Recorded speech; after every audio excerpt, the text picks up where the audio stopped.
Hello everyone, कैसे हो आप सभी। उम्मीद करता हूं कि आप सभी अच्छे होंगे, मस्त होंगे। तो आज के सेशन में यार बात करने वाले हैं कि आपके एग्जाम का टाइम बहुत लिमिटेड बच गया है, बहुत कम बच गया है। आपको ऑलरेडी मालूम है कि एग्जाम का डेट अनाउंस हो चुका है कि कब मैथ्स है, कब साइंस है, कब केमिस्ट्री है। ईच एंड एवरीथिंग आपको डिटेल्स मिल गया है। तो अभी के टाइम में आपको एक एक वीडियो 2-2 घंटा का नहीं देख करके आपको जो भी चैप्टर पढ़ना है, जो भी चैप्टर का क्वेश्चन आपको अच्छे तरीका से सॉल्व करना है, उस चैप्टर की फॉर्मूला आपके नोट पे होनी चाहिए और पूरा आपको बेहतरीन तरीका से वो चैप्टर के फॉर्मूला आने चाहिए ताकि क्वेश्चन एग्जाम में बने। राइट। तो हमने क्या प्लान किया है कि यार देखो, आपके मैथ्स में 14 चैप्टर है, तो 14 चैप्टर है, तो हमने क्या प्लान किया है कि एक एक दिन में एक एक चैप्टर का पूरा उस चैप्टर में कितना फार्मूला इंक्लूडेड है, कितना फार्मूला बन सकता है, सारे फार्मूला को एक वीडियो के अंदर, जैसे मान लो वीडियो का लेंथ 10 से 15 मिनट का होगा, चाहे 20 मिनट का होगा, लेकिन एक ही चैप्टर का कंप्लीट फार्मूला रिवीजन करेंगे।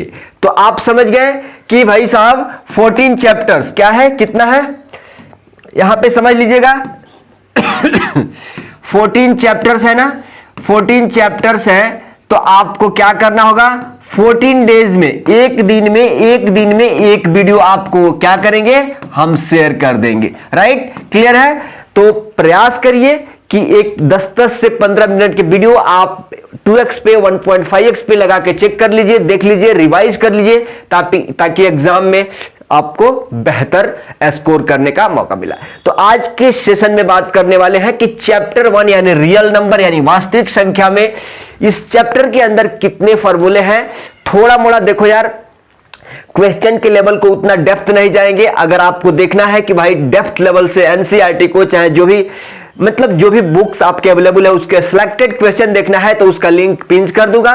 बट हमारा प्लान है कि 14 चैप्टर्स का 14 डेज में फार्मूला कंप्लीट रिवीजन कर आपको पहुंचाना है। राइट। तो आज के सेशन में बात करने वाले हैं chapter number 1 real numbers all formula revision. Right, इसका तो चलिए डायरेक्ट ज्यादा वक्त नहीं गवाएंगे, आते हैं अगला स्लाइड पे। अगला स्लाइड में देखो यार, तुम्हारे मैथ्स का जो भी है ना, मैथ्स का ये चैप्टर 1 यानी रियल नंबर्स यानी वास्तविक संख्या, उसका हार्ट इतना ही है। ये स्लाइड को अच्छा से समझ लेना, 2 मिनट लगा दो चाहे 10 मिनट लगा दो, इस स्लाइड को अच्छा से समझ लेना, कुछ भी नहीं है, एक दिमाग में थ्रो आउट कर लो। यहां पे देखा जा रहा है कि फंडामेंटल थ्योरम ऑफ अर्थमेटिक, सबसे पहले ही क्वेश्चन है कि भाई फंडामेंटल थ्योरम ऑफ अर्थमेटिक क्या होता है। तो अगर डेफिनेशन पूछ दिया तो ये डेफिनेशन A to Z उतार के आ जाना, A to Z दिमाग में बैठा लो। और इसको भी नहीं बैठता है तो जो चीजें बोला जा रहा है उसको अपने से बना के लिख दो, काम खत्म हो जाएगा। आगे बढ़ने से पहले, वीडियो में आगे बढ़ने से पहले आपको ये 3 चीजें दिमाग में रख लेना होगा। प्राइम नंबर्स क्या होते हैं, कंपोजिट नंबर्स क्या होते हैं, और प्राइम फैक्टराइजेशन। थोड़ा भी बिल्कुल भी दिमाग पे लोड नहीं देना है, एकदम इजी वे में बताएंगे। अब देखो, प्राइम नंबर्स कहोगे कि भाई प्राइम नंबर्स का मतलब क्या होता है।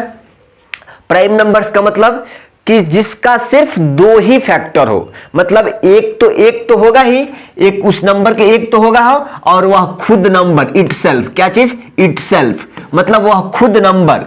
एक तो क्या होगा, एक तो एक होगा और एक खुद नंबर होगा। जैसे एग्जांपल मान लो आपको 2 ले लिया, तो आप कहोगे कि भाई 2 को कौन कौन डिवाइड कर देगा, एक तो 1 डिवाइड कर देगा और ये 2 डिवाइड कर देगा।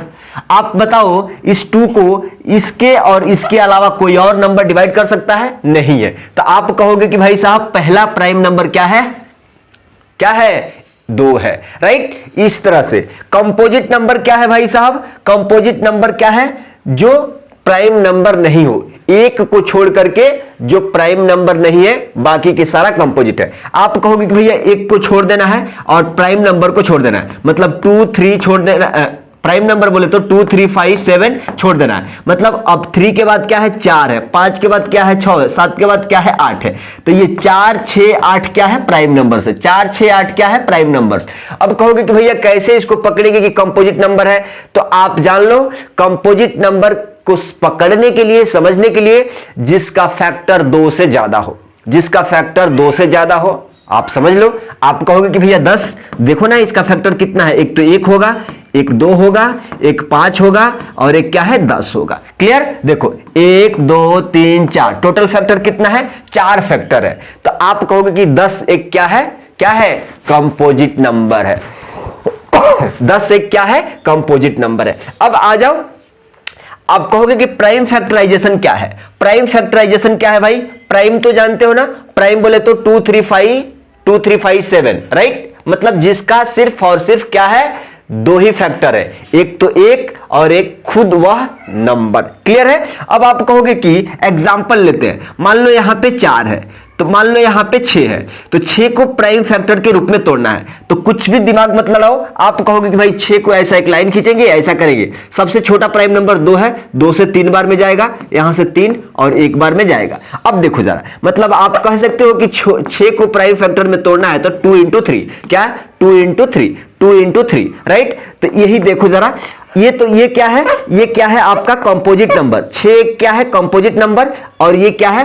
Prime factorisation. 6 का प्राइम फैक्टराइजेशन क्या हो गया? 2 इंटू 3। तो 6 का प्राइम फैक्टर में तोड़ोगे तो क्या आएगा? 2 इंटू 3, राइट? समझ गए बात को? अब आ जाओ डेफिनेशन पे। अब जरा सा मोटा मोटी तगड़ा समझ लो।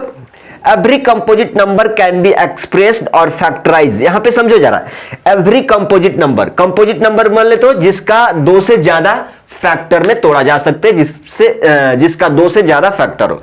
तो every composite number can be expressed और factorize as a product of primes, मतलब उस कंपोजिट नंबर को प्रोडक्ट ऑफ प्राइम्स में लिख देते हो, and this factorization is unique. अब देखो जरा, अब ये 2 अलग है, 3 अलग है, तो ऐसा नहीं है कि किसी और संख्या का 2 और 3 फैक्टर हो सकता है, नहीं हो सकता है, ठीक है, राइट? अब देखो जरा, apart from order in which the prime factor occur. अब कोई गारंटी नहीं है कि भाई अगर आपने 2 इंटू 3 लिख दिया, कोई बच्चा को इसको 3 इंटू 2 लिख दिया तो ये गलत हो जाएगा, नहीं, ये भी सही है और ये भी सही है, राइट? वही लास्ट में बोला जा रहा है कि भाई प्राइम फैक्टर को किसी भी ऑर्डर में लिख सकते हो, कोई फिक्स नहीं है कि भाई 2 इंटू 3 लिखना है कि 3 इंटू 2 लिखना है।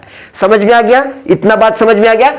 अब देखिएगा, अब बहुत सबसे इस चैप्टर की यानी रियल नंबर चैप्टर में सबसे जो क्वेश्चन पूछे जाते हैं एलसीएम, इस 2 ही टॉपिक पे पूरा चैप्टर आपका खत्म हो जाएगा।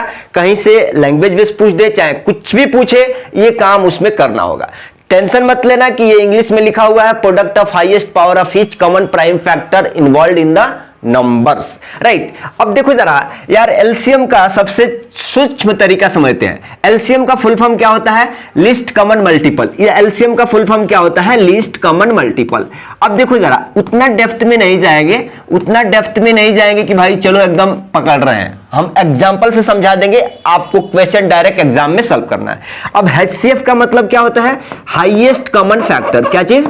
हाईएस्ट कॉमन क्या चीज? फैक्टर। एचसीएफ का मतलब हो गया हाईएस्ट कॉमन फैक्टर। सारे चिंता, सारे रोग फिकर छोड़ दो, आ जाओ यहां पे। अगर आपको पूछा जाए कि भाई हमको 10 और 12 का एलसीएम बता दो, 10 और 12 का एलसीएम बता दो, क्या चीज? 10 और 12 का एलसीएम और 10 और 12 का क्या चीज? एचसीएफ बता दो। आ जाओ, सिंपल तरीका से कैसे निकालते हो? अभी तक तो गुणा भाग करते हो, ये वो करते हो, सिंपल तरीका इस चैप्टर का जो तरीका है वो बता देते हैं। अब आप कहोगे कि भाई 10 को प्राइम फैक्टर में तोड़ दो, तो कुछ भी मत करो, आप 10 ऐसे लिखो, एक डंडा खींचो ऐसा।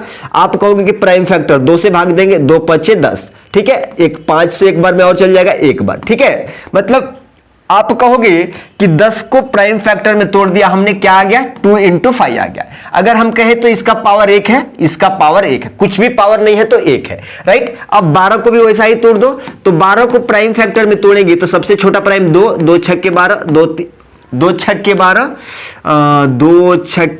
2 छक्के 12 और क्या चीज? 2 छक्के 12 और 2 तिहाई क्या चीज? 6 हो। क्यों चले जा रहे हो भाई, क्यों चले जा रहे हो? तो अब आप कहोगे कि भाई साहब क्या हो गया? 12 का प्राइम फैक्टर में तोड़ दिया तो क्या आ गया? 2 का पावर 2, क्या चीज? 2 का पावर 2 इंटू 3 का पावर क्या चीज? 1। अब देखो जरा, एलसीएम का मतलब होता है कॉमन फैक्टर की हाईएस्ट पावर लेना है। देखो जरा, आप समझो, कॉमन फैक्टर की क्या चीज? कॉमन फैक्टर की हाईएस्ट पावर ले लो।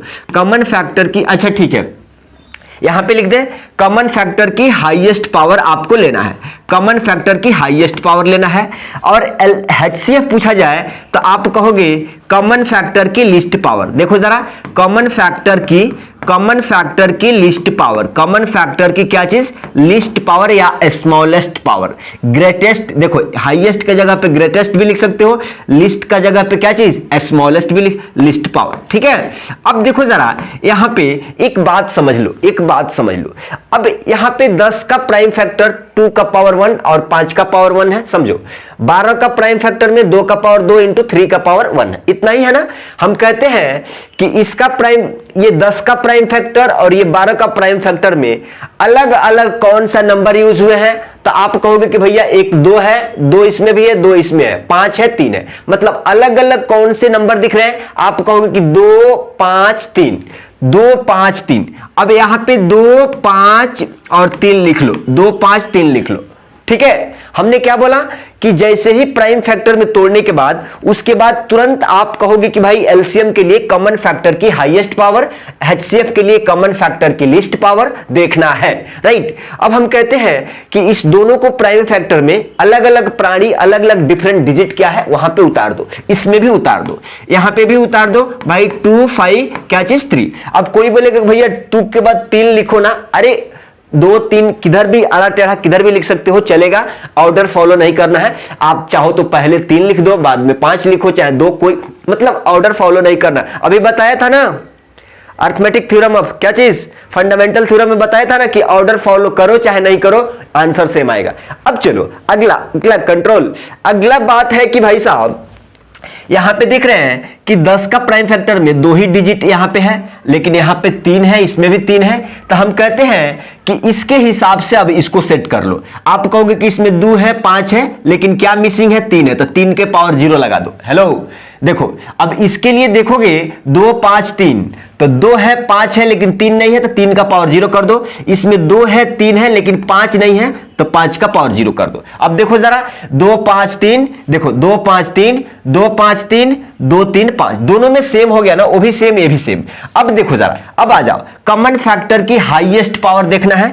कॉमन फैक्टर की हाईएस्ट पावर किसके, एलसीएम के लिए। कॉमन फैक्टर किसको कहते हैं बबुआ, देखो कॉमन फैक्टर ये दोनों में क्या है, 2 कॉमन है, इस दोनों में क्या है 5 का पावर 0 और 5 का पावर 1 कॉमन है, ये इसमें भी 3 का पावर 1 और 3 का पावर 0, मतलब 2 कॉमन, 2 2 है, 5 5 है, 3 3 है। तो कॉमन फैक्टर की हाईएस्ट पावर 2 के पावर 1 और 2 का पावर 2, हाईएस्ट पावर कौन है, 2 का पावर 2, तो 2 का पावर 2 यहां बना दो। अब देखो अब 5 है तो 5 का पावर 1 यहां है, 5 का पावर 0 है, तो दोनों में बड़ा कौन, 5 के पावर 1, तो 5 के पावर 1 यहां बना दो। अब देखो 3 का पावर 0, 3 का पावर 1, दोनों में बड़ा कौन है, 3 का पावर 1, तो 3 का पावर 1 कर दो। अब इसको कैलकुलेट करोगे तो 2 का स्क्वायर 4 5 20 23 60, क्या हो जाएगा 60, इसका एलसीएम हो जाएगा, मतलब 10 और 12 का एलसीएम 60 हो जाएगा। अब HCF आ जाओ, HCF आ जाओ। HCF के लिए क्या देखना है, कॉमन फैक्टर की क्या चीज, लिस्ट पावर। अब देखो 2 के पावर 1 और 2 के पावर 4, मतलब दोनों में छोटा कौन है, आप कहोगे कि 2 का पावर 1, तो 2 का पावर 1 लगा दो। यहां 5 का पावर 1 है, 5 का पावर 0, तो सबसे लिस्ट पावर 5 के पावर 1 5 के पावर 0 में सबसे लिस्ट पावर कौन है, 5 का पावर 0, तो 5 का पावर 0 लगा दो। यहां पे 3 पे देखो 3 का पावर 0, 3 का पावर 1, लिस्ट पावर क्या है, 3 का पावर 0 लगा दो। आप कहोगे इतना सिंपल था, इतना सिंपल था, इतना सिंपल था, हाँ इतना सिंपल था। हेलो सिंपल है इसलिए 2 बार लिख दिए, 3 बार लिख दिए, चौथा बार तो नहीं लिखेंगे। हेलो मिस्टर, देखो ठीक है, आप कहोगे कि इसका वैल्यू 1 हो जाएगा, इसका वैल्यू 1 हो जाएगा, इसका 2, 2 इंटू 1 क्या हो जाएगा 2, क्या हो जाएगा 2, मतलब आप कहोगे कि भैया 10 और 12 का एलसीएम कितना 60 और 10 12 का HCF क्या चीज 2। समझ गए। आ जाइए अगला question, relation between LCM and HCF, most important question, most important formula of the chapter. यहां पे बोला जा रहा है कि भाई एलसीएम 2 चीज होगा, एलसीएम निकालो चाहे HCF निकालो, कम से कम 2 नंबर होना चाहिए। तो यहां पे पूछा जा रहा है कि LCM and HCF of 2 numbers A B, मान लो आपको ए और बी 2 नंबर दिए हैं ना, तो इसके बीच में एक रिलेशन बिल्डअप होता है, रिलेशन बनेगा। वो क्या है फार्मूला, ये वाला फार्मूला है, नोट करके लिख लो, मोस्ट इंपॉर्टेंट फार्मूला। बोला जा रहा है कि भाई साहब अगर दो नंबर्स का आपको एलसीएम, दो नंबर्स के बीच में अगर रिलेशन बिल्डअप करना है तो ये ऐसा ही हो जाएगा। HCF of two numbers, HCF of A B, HCF of A comma B into LCM of A comma B बराबर होता है ए इंटू बी। अब आप कहोगे कि भैया ये वाला ए है, ये वाला बी है, फिर यहां भी वही है, सेम है। मतलब अगर मान लो यहां पे 4 है, यहां पे 3 है, तो 4 यहां पे है, 3 यहां पे है, तो ऐसा नहीं है कि यहां दूसरा दे देगा, यहां पे भी 4 रहेगा, यहां पे भी 3 रहेगा। समझ गए? तो अब बोल रहा है कि कहने का मतलब HCF ऑफ ए बी निकालो into LCM of A B निकालो, उसके बाद इतना दिखा दो हमको।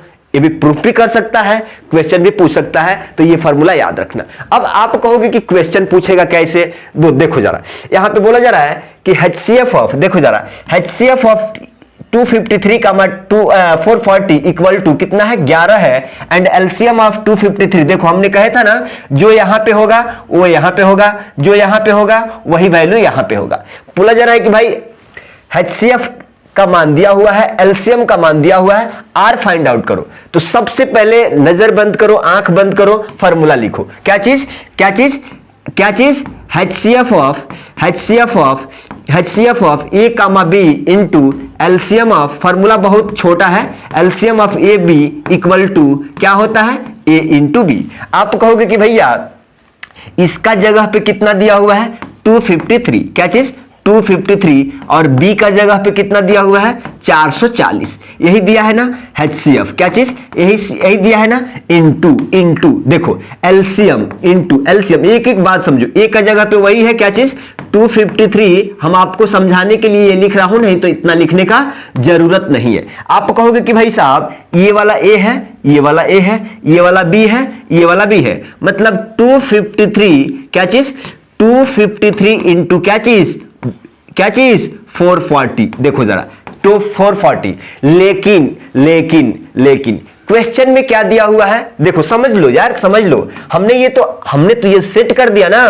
तो आप कहोगे कि भाई HCF का तो मान दिया हुआ है, मतलब आप कहोगे कि अच्छा इसका मान तो दिया हुआ है कितना, 11 दिया हुआ है, इंटू एलसीएम का मान, इतना का मान तो 253 इंटू आर दिया हुआ है, मतलब इतना का तो वैल्यू कितना दिया हुआ है, 253 इंटू आर बराबर क्या चीज, ये वाला क्या है, ए इंटू बी, मतलब ए इंटू क्या चीज, बी, ए इंटू बी। अब देखो जरा, आप कहोगे कि भैया यहां पे कुछ गड़बड़ हो रहा है क्या, गड़बड़ नहीं हो रहा है। आपने देखा कि भाई साहब ए का जगह पे क्या है, ए का जगह पे क्या है, ए का जगह पे क्या है, हेलो मिस्टर, ए का जगह पे क्या है, 253 इंटू बी का प्लेस पे ये तो फाइंड आउट करना है ना, फाइंड आउट करना है, तो यहां पे ये आर लिख दिया, ए का वैल्यू 253, बी का वैल्यू। अब कोई पूछेगा कि भैया यहां बी का वैल्यू आर क्यों, ए का नहीं ले सकते, अरे ले सकते हैं, तो फिर ऐसा कॉमेडी करना होगा ना। आप कहोगे कि जब ए का मान आर कंसीडर कर लोगे तो बी का मान आप कितना, बी का मान आप 440 ले लो, वही आंसर आएगा। ठीक है, क्लियर? तो हम कहते हैं कि ऐसा सीधा ले लो ना, 253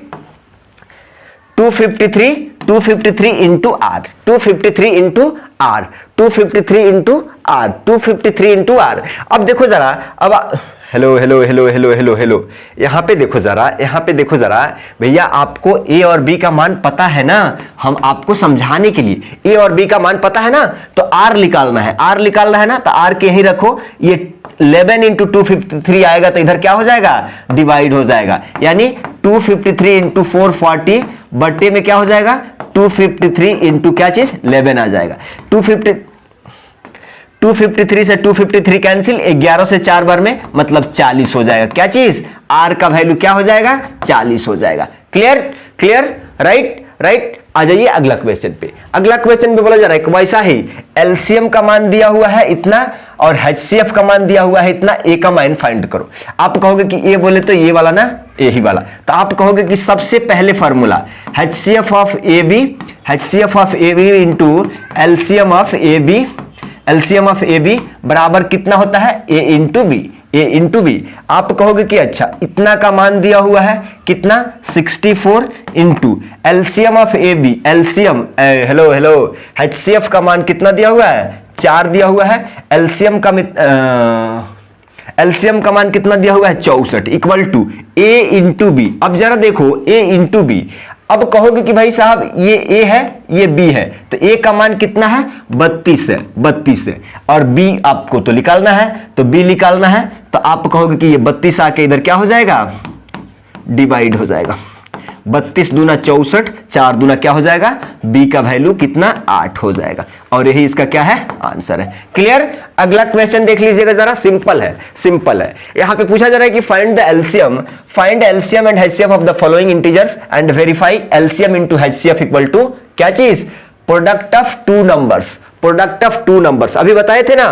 देखो जरा ये पूछा जा रहा है कि भाई साहब आप देखो, आप एचसीएफ बता दो, आप एचसीएफ निकाल लो, आप एलसीएम निकाल लो, और बता दो हमको कि भाई साहब HCF into LCM, LCM into HCF बराबर होगा दोनों नंबर के मल्टीप्लाई की। तो हम निकालते हैं एचसीएफ। कैसे निकालोगे, देखो ना ये 26 है ना, आप ये वाला बना लेना, हम ये बना देते हैं। अब 26 को ऐसे कर लो 2 से 13 बार में, मतलब आप कहोगे कि भैया 26 को 2 इंटू 13, अब दूसरा क्या है 91 है, तो 91 को ऐसे निकालना 13 7 13, यहां 7 से 13 बार में चले जाएगा, यानी 91 को आप क्या लिख सकते हो 13 इंटू 7 इंटू 13। ठीक है, ठीक है।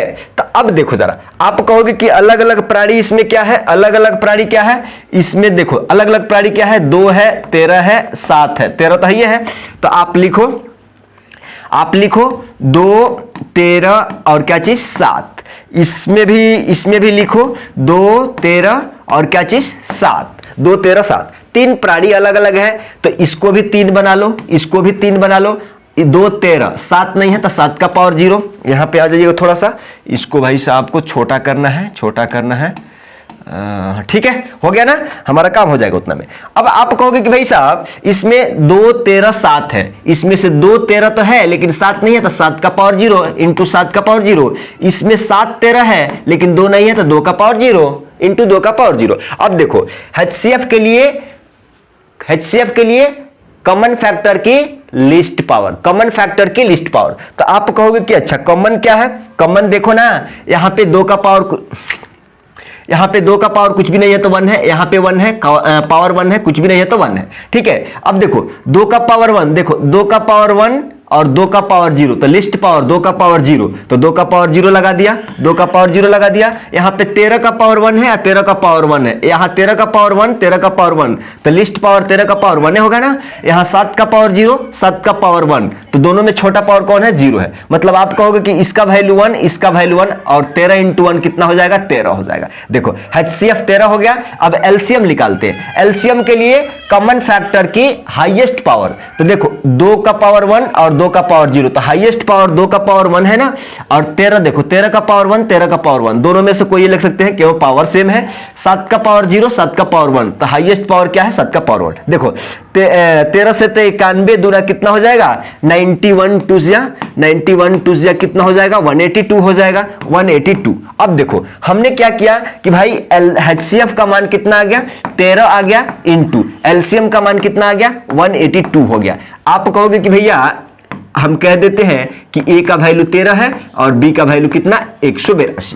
ठीक है, तो ये बोल रहा है कि भाई 13 इंटू 182। अब देखो बराबर आ जाएगा 13 दूना 26 का 6, 13 वट 104 2 6, और 13 एकम 13 10 कितना 23 23 23 23। यहां भी देखो जरा, यहां भी देखो जरा 23 66 आ गया, हेंस प्रूफ भी हो गया ना, वेरीफाइड, वेरीफाइड क्या चीज वेरीफाइड, क्या चीज वेरीफाइड, और ये इसका क्या है आंसर। हमने क्या कहा कि भाई ये पूछ रहा था कि find the LCM, LCM and HCF, हमने एलसीएम निकाल लिया एचसीएफ निकाल लिया, बोल रहा था कि verify LCM into HCF equal to product of two numbers, तो एलसीएम और एचसीएफ को मल्टीप्लाई करके प्रोडक्ट ऑफ टू नंबर्स आ गया ना, सिंपल। इसका कमेंट करना, इसका कमेंट करना। अगला क्वेश्चन देख लो जरा, रेशनल नंबर, रेशनल नंबर किसे कहते हैं, डेफिनेशन देखने का जरूरत नहीं है। रेशनल नंबर किसे कहते हैं, a number in the form of p by q। देखो जरा, a number in the form of p by q where, जहां पे P और Q क्या है? को प्राइम। को प्राइम का मतलब क्या है? जिसका कॉमन फैक्टर एक हो, सिर्फ एक हो कॉमन फैक्टर। आप कहोगे कि भैया 4 और 5 क्या है? 4 और 5 को हम को प्राइम बोल सकते हैं क्या? बोल सकते हैं। देखो कैसे बोल सकते हैं। आप 4 को कैसे लिख सकते हो? आप तो 1 से डिवाइड कर सकते हो, एक 4 से डिवाइड करते हो, 5 को एक 1 से और एक क्या चीज 5 से। तो आप नहीं देख रहे हैं कि दोनों में क्या कॉमन है? एक कॉमन है। तो ये 4 5 क्या है? को प्राइम है। Right, clear. तो where Q is not equal to 0, मतलब यहां पे देखो जरा, रेशनल नंबर को क्या कर सकते हो? P बाई Q का फॉर्म में लिख सकते हो, where Q is not equal to 0। Q is not equal to 0 और P और Q क्या होना चाहिए? को प्राइम होना चाहिए। क्लियर। एग्जाम्पल के तौर पे 2 3 -3 3/7 2/5 etc। क्लियर है? आ जाइए। इरेशनल नंबर क्या होता है भाई साहब? A number is irrational if it can not be written in the form of P by Q। Irrational number वह होता है जिसको P बाई Q के फॉर्म में नहीं लिखा जा सकता है। P and Q are integers and Q is not equal to 0। आप एग्जाम्पल पे देख सकते हो।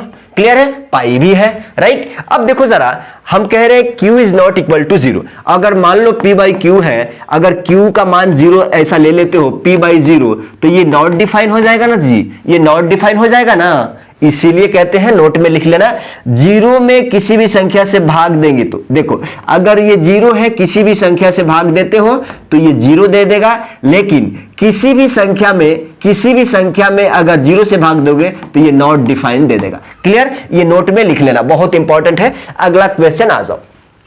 यहां पे बोला जा रहा है कि थ्योरम फॉर इरेशनैलिटी प्रूफ। देखो, जैसे प्रूफ करना रहता है ना कि भाई √2 को प्रूफ करो, √3 को प्रूफ करो, √5 को प्रूफ करो, √7 को प्रूफ करो कि ये इरेशनल है कि नहीं, ये इरेशनल क्या चीज, ये इरेशनल है कि नहीं।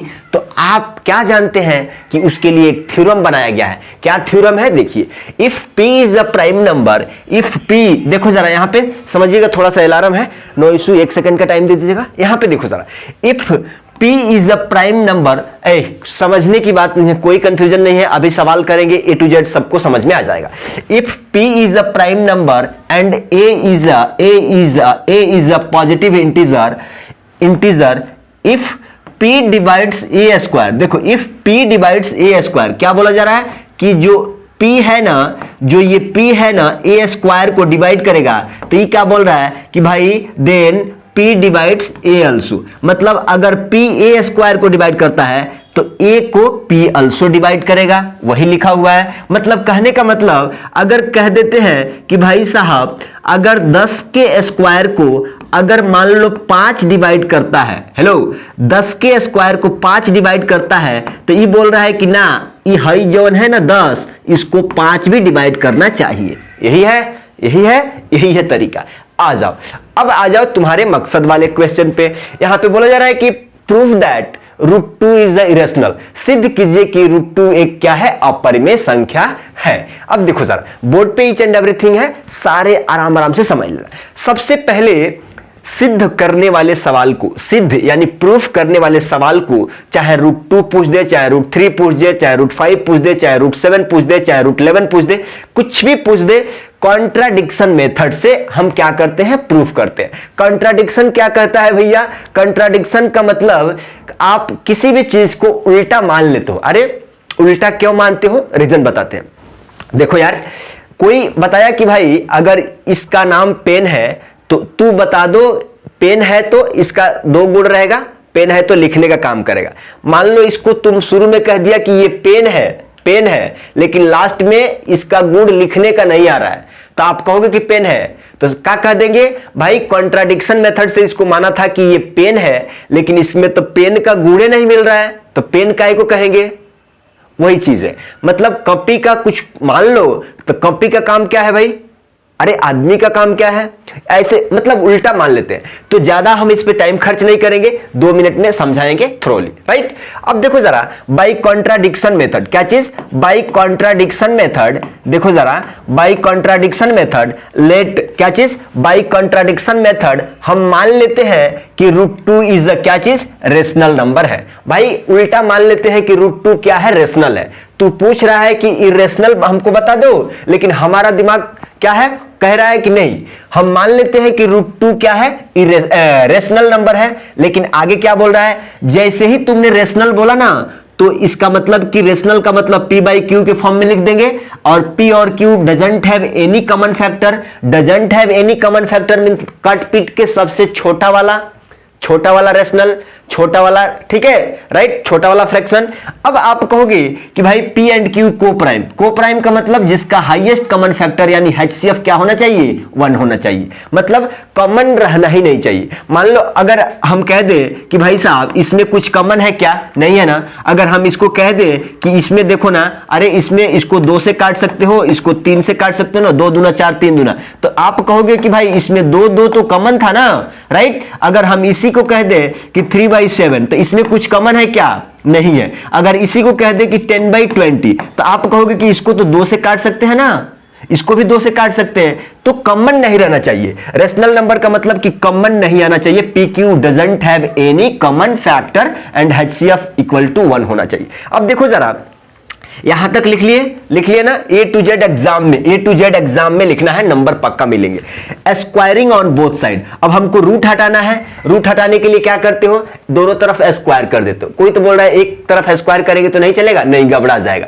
जितना इधर वजन रखोगे उतना ही इधर भी रखना पड़ेगा, तब जाके दोनों पलड़ा बराबर रहेगा, फर्क नहीं पड़ना चाहिए। अगर मान लो इधर 2 रुपया रख दिया तो इधर 1 रुपया टंगा जाएगा, इसलिए स्क्वायरिंग ऑन बोथ साइड, तो हमने दोनों तरफ स्क्वायर किया, क्यों किया, हमको रूट को हटाना है, तो ये 2 से रूट कट जाएगा, तो आप कहोगे कि भैया यहां 2, देखो जरा P²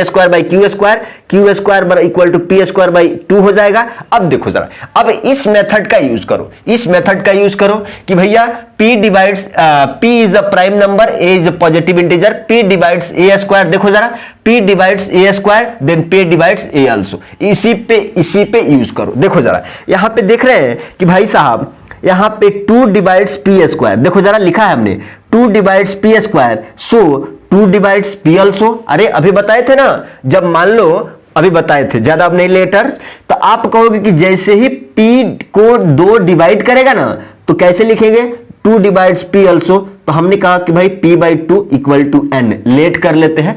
अगर डिवाइड किसी भी संख्या में कोई संख्या डिवाइड करता है, कुछ तो आएगा ना, तो वो कुछ को हम क्या मान लिया, n मान लिया। तो कुछ भी PQ RS कुछ भी मान सकते हो, गारंटी नहीं है कि n मारो, A मारो, B C कुछ भी मान सकते हो।